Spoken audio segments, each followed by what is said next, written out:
കർണാടകത്തിൽ കോൺഗ്രസ് സർക്കാരിനകത്തെ അധികാര തർക്കം ഒരു വിധം കോൺഗ്രസ് ഹൈക്കമാൻഡ് പരിഹരിച്ചു എന്ന വാർത്തകൾ വരികയാണ്. എന്ന് വെച്ചാൽ സിദ്ധരാമയ്യ മുഖ്യമന്ത്രി സ്ഥാനം രാജിവെക്കുകയും ഇതുവരെ ഉപമുഖ്യമന്ത്രിയായിരുന്ന DK ശിവകുമാർ ഇനി കർണാടകയുടെ മുഖ്യമന്ത്രിയായി മാറുന്നു എന്നുള്ളതാണ്. അപ്പോൾ തുടക്കത്തിൽ തന്നെ ടേം ഒരു 2.5 വർഷം കഴിഞ്ഞാൽ സിദ്ധരാമയ്യ മാറണം എന്നുള്ളൊരു തീരുമാനമുണ്ടായിരുന്നു. അത് സിദ്ധരാമയ്യ മാറിക്കൊടുത്തില്ല. അതിനെ തുടർന്നാണ് അവിടെ തർക്കമുണ്ടായതെന്നുള്ളതാണ് നമ്മൾ കേട്ടത്. അപ്പോൾ എന്തായാലും എങ്ങനെയോ ഇത് സെറ്റിൽ ചെയ്തിട്ടുണ്ട്. അപ്പോൾ സെറ്റിൽമെൻറ്റിന് ശേഷം എന്തായിരിക്കും കർണാടകത്തിലെ കോൺഗ്രസ് സർക്കാരിൻ്റെ ഭാവി എന്നുള്ളതും വിഷയമാണ്. സാർ, എങ്ങനെയാണ് ഇത് ഒടുക്കം സെറ്റിൽ ചെയ്തത്?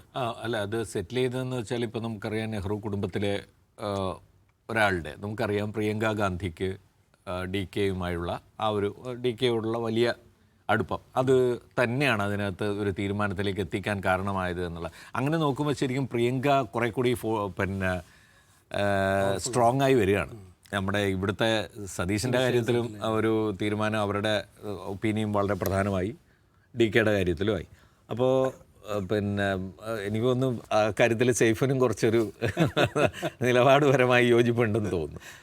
അത് ഒരു നല്ലതിനാവട്ടെ എന്ന് വിചാരിക്കാം. കാരണം കർണാടകയെ സംബന്ധിച്ചിടത്തോളം ഞാൻ ഈ പറയുന്ന ഭരണപരമായി അവിടെ വേറെ ഒരു വലിയ പ്രശ്നമോ ഒന്നും ഉണ്ടാവും വഴിയില്ല. കാരണം കർണാടകയിൽ ഇപ്പോൾ അദ്ദേഹം ആയിരുന്ന സമയത്ത് തന്നെ സിദ്ധരാമയ്യ മുഖ്യമന്ത്രി ആയിരിക്കെ തന്നെ ശിവകുമാർ വളരെ നന്നായി യോജിച്ചു പോയിരുന്നു. അവിടുത്തെ നയപരമായ പ്രശ്നങ്ങളിൽ എന്തെങ്കിലും തരത്തിലുള്ള വലിയ വിയോജിപ്പുകളോ കുഴപ്പങ്ങളോ ഒന്നും ഉണ്ടായില്ല. അദ്ദേഹത്തിന് അവകാശപ്പെട്ടതെന്ന് അദ്ദേഹം കരുതുന്ന ഈ മുഖ്യമന്ത്രി സ്ഥാനത്തിന് വേണ്ടി ചില കാര്യങ്ങൾ, ചില നീക്കങ്ങൾ അദ്ദേഹം നടത്തിയിട്ടുണ്ട്. അദ്ദേഹത്തിൻ്റെ പക്ഷം അതിനുവേണ്ടി നടത്തി. പിന്നെ DK നമുക്കറിയാലോ, പണ്ട് മുതലേ ഹീസ് എ കിങ് മേക്കർ അല്ലേ, കിങ് മേക്കർ. അദ്ദേഹത്തിന് എല്ലാ കാലത്തും ആ ഒരു പദവിയാണ് ഉണ്ടായിരുന്നത്. അദ്ദേഹത്തിന് സ്വയം ഒരു കിങ് ആവുക എന്ന് പറയുന്നത് അദ്ദേഹത്തിനും ഒരു അർഹതയുള്ളതായിട്ടാണ് പലരും കാണുന്നത്. എന്തായാലും അത് പക്ഷേ കർണാടക സർക്കാരിൻ്റെ ഭാവിയെ സംബന്ധിച്ചിടത്തോളം നമ്മൾ ആശങ്കപ്പെടേണ്ട തരത്തിലുള്ള ഒരു ഇതിലേക്ക് പോകുമെന്ന് എനിക്ക് തോന്നുന്നില്ല. പക്ഷേ അവിടെ തന്നെ അല്ലാതെ ഇപ്പോൾ ഭരണപരമായി ഏത് മുഖ്യമന്ത്രി ആരായാലും അവിടെ കൈകാര്യം ചെയ്യേണ്ട വിഷയങ്ങൾ ധാരാളം വന്നുകൂടുന്നുണ്ട്. അത്തരം വിഷയങ്ങളിൽ എങ്ങനെയാണ് നിലപാടെടുക്കുന്നത് എന്നുള്ളതാണ് ഏറ്റവും പ്രധാനമായിട്ട് വരിക. പ്രത്യേകിച്ച് ഇപ്പോൾ ഈ ബുൾഡോസിങ്ങിനെ കുറിച്ചൊക്കെയുള്ള സംശയങ്ങളും കാര്യങ്ങളും അവിടെ വരുന്നു. അത്തരം കാര്യങ്ങളിൽ വളരെ ഒരു കോൺഗ്രസ് ഗവൺമെൻറ് എന്ന നിലയിൽ സൗത്ത് ഇന്ത്യയിലാകെ ഇപ്പോൾ ബി ജെ പിയെ പൂർണ്ണമായും അകറ്റി നിർത്തിക്കൊണ്ടിരിക്കുന്ന ഒരു കോട്ട എന്നുള്ള നിലയിൽ പറയുകയാണെങ്കിൽ ഈ സർക്കാരിന് വളരെ നിർണായകമായൊരു റോളാണുള്ളത് കർണാടക സർക്കാരിന്. അടുത്ത തവണ ഇനിയിപ്പോൾ വരുമ്പോഴേക്കും അത് വീണ്ടും BJPക്ക് ആയിപ്പോകുന്ന സംഗതി വന്നു കഴിഞ്ഞാൽ വളരെ അപകടകരമാണ്. അപ്പോൾ അത് മനസ്സിലാക്കിയുള്ള ഒരു യോജിപ്പോടെയുള്ള പ്രവർത്തനം കോൺഗ്രസിനകത്ത് അവിടെ ഉണ്ടാവണം എന്നുള്ളതാണ്. അതിലെന്തെങ്കിലും ഒരു ഭംഗം വന്നാലാണ് അത് പ്രശ്നം വരിക. ഹൂ ഈസ് ദ ഫേസ് എന്നുള്ളത് സെക്കൻഡറിയാണ്. അപ്പോൾ അവിടെ കോൺഗ്രസ് ഗവൺമെൻറ്റാണ്, അതൊരു മതനിരപേക്ഷ ഗവൺമെൻറ്റാണ്, അവർ പ്രോ പീപ്പിളാണ് തുടങ്ങിയ കാര്യങ്ങളിൽ ഒരു ഉറപ്പ് കിട്ടുക, ഹൈക്കമാൻഡും ആ ഉറപ്പ് അവരിൽ ഉണ്ടാക്കുന്നുണ്ടാവുമെന്നാണ് മനസ്സിലാക്കേണ്ടത്. ഇല്ലാതെ ഒരു കൈമാറ്റം. ഇതിനിടയിൽ ഖാർഗെയുടെ പേരാണ് ഇതിനിടയിൽ കയറി വന്നത്. ഞാൻ മറ്റൊരു റിപ്പോർട്ട് വായിച്ചതെന്ന് വെച്ചാൽ ഖാർഗെയോട് മുഖ്യമന്ത്രി സ്ഥാനം ഏറ്റെടുക്കാൻ ആവശ്യപ്പെട്ടപ്പോൾ അദ്ദേഹം അതിന് തയ്യാറായില്ല എന്നുള്ളതാണ്. പ്രായം ഒരു വിഷയമാണ്. അതുപോലുള്ള തനിക്ക് അങ്ങനെ എന്തോ ഒരു അസൗകര്യമൊക്കെ പറഞ്ഞ് അദ്ദേഹം അതിൽ നിന്ന് ഒഴിഞ്ഞു എന്നാണ്.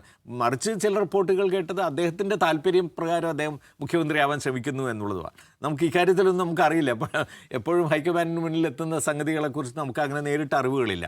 എനിവേ, ഇപ്പോൾ ഈ മാറ്റം അത്ര ഒരു വേറൊരു തരത്തിലുള്ള ഡാമേജിങ് ആയിട്ടൊന്നും സംഭവിക്കുമെന്ന് ഞാൻ വിചാരിക്കുന്നില്ല. പക്ഷേ ഒരുപക്ഷെ DK ശിവകുമാർ കുറെ കൂടി കരുത്തരായ ഒരു മുഖ്യമന്ത്രിയായി വരികയാണെങ്കിൽ പിൽക്കാലത്ത് അതിൻ്റെ ക്ലെയിം അദ്ദേഹത്തിന് തുടർന്നു കൊണ്ടുപോകാൻ പറ്റും.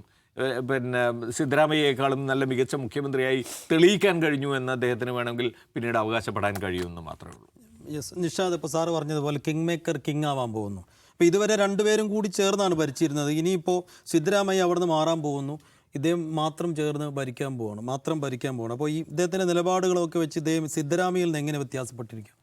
അല്ല, എനിക്ക് തോന്നുന്ന ഒരു കാര്യം, അതായത് കോൺഗ്രസ് ഒരു ബെറ്റർ മൂവ് എടുക്കുന്നതെന്ന് എനിക്ക് തോന്നുന്നത്. കാരണം എത്രയോ കാലങ്ങളായിട്ട് കോൺഗ്രസിലെ പല സംസ്ഥാനങ്ങളിൽ ഇതുപോലുള്ള അധികാര തർക്കം ഉണ്ടാവുമ്പോൾ കോൺഗ്രസ് ഫെയർ പൊസിഷൻ എടുക്കാത്തത് കാരണമാവും അവിടെ തകർച്ച ഉണ്ടാവുകയും പ്രധാനപ്പെട്ട നേതാക്കൾ പലരും അവിടെ നിന്ന് ഇറങ്ങിപ്പോകുന്നു എന്ന് കാണാം. രാജസ്ഥാനിൽ നമ്മൾ കാണുന്നുണ്ട്. ഇപ്പോൾ ഹിമന്ത ബിശ്വ ശർമ്മയൊക്കെ അങ്ങനെ അധികാര തർക്കത്തിൻ്റെ ഭാഗമായിട്ട് ഇറങ്ങിപ്പോയതാണ്. ഇപ്പോൾ അയാൾ അങ്ങേറ്റത്തെ സംഘപരിവാറുകാരനായി മാറുകയും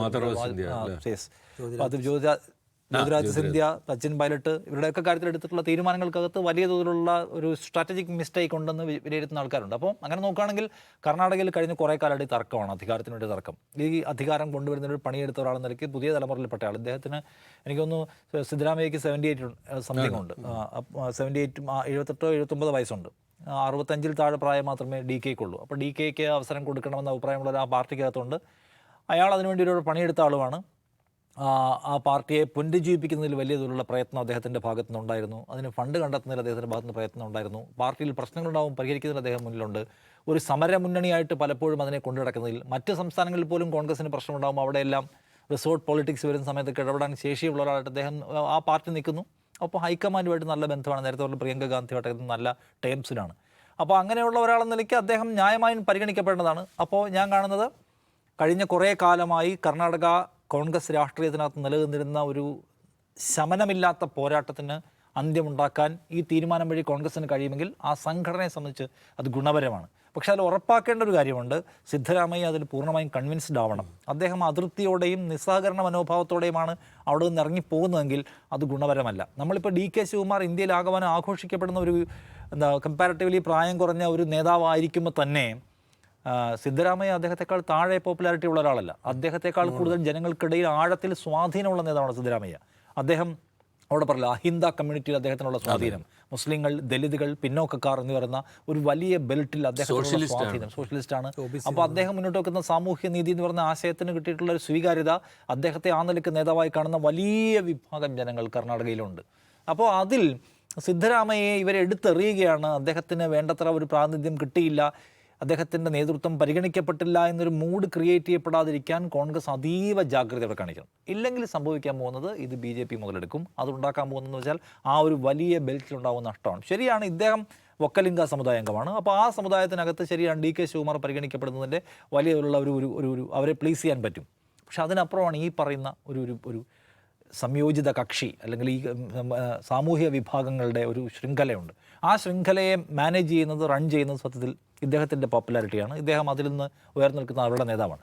സോ ആ പ്രശ്നത്തെ പരിഹരിക്കൽ, ആ പ്രശ്നത്തെ ഇലയ്ക്കും മുള്ളിനും കീഴില്ല എന്നൊക്കെ മലയാളത്തിൽ പറയില്ല, അതുപോലെ എടുത്ത് മാറ്റി പരിഹരിക്കൽ നിർവഹിക്കാനുള്ള ബാധ്യത കോൺഗ്രസിനുണ്ട്. ബലം പ്രയോഗിക്കുന്നതിന് അതിന് മൂഡ് കിട്ടണം.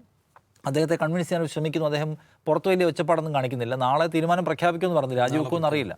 അപ്പോൾ എന്തായാലും കർണാടകയിലെ പ്രശ്നം ആ നിലയ്ക്ക് പരിഹരിക്കുന്നത് കോൺഗ്രസിന് നല്ലതായിരിക്കും തോന്നുന്നു. സിദ്ധരാമയ്യ ഇത്രയും പ്രായമായല്ലോ, അദ്ദേഹം മാറി നിൽക്കാനുള്ള സമയമായിട്ടുണ്ട്. അദ്ദേഹം ദേശീയ നേതൃത്വത്തിലേക്ക് വരട്ടെ. അദ്ദേഹത്തെ പോലുള്ള സീനിയർ ലീഡേഴ്സ് വന്നാൽ, അദ്ദേഹത്തെ പോലുള്ള ഇത്രയും പോപ്പുലർ ആയിട്ട് ലീഡേഴ്സ് വരുന്ന ആ പാർട്ടിക്ക് ഗുണം ചെയ്യാനാണ് സാധ്യത. സോ അതുകൊണ്ട് ഇവരെങ്ങനെ ഞാൻ കാണുന്നത് DK മുഖ്യമന്ത്രിയാവുന്നത് അവർക്ക് അവിടുത്തെ പ്രശ്നങ്ങൾ പരിഹരിക്കാൻ നല്ലതാണ്. പക്ഷേ അത് അവരെങ്ങനെ ടാക്കിൾ ചെയ്യുന്നതാണ് ഞാൻ ഒറ്റ നോക്കുന്നത്.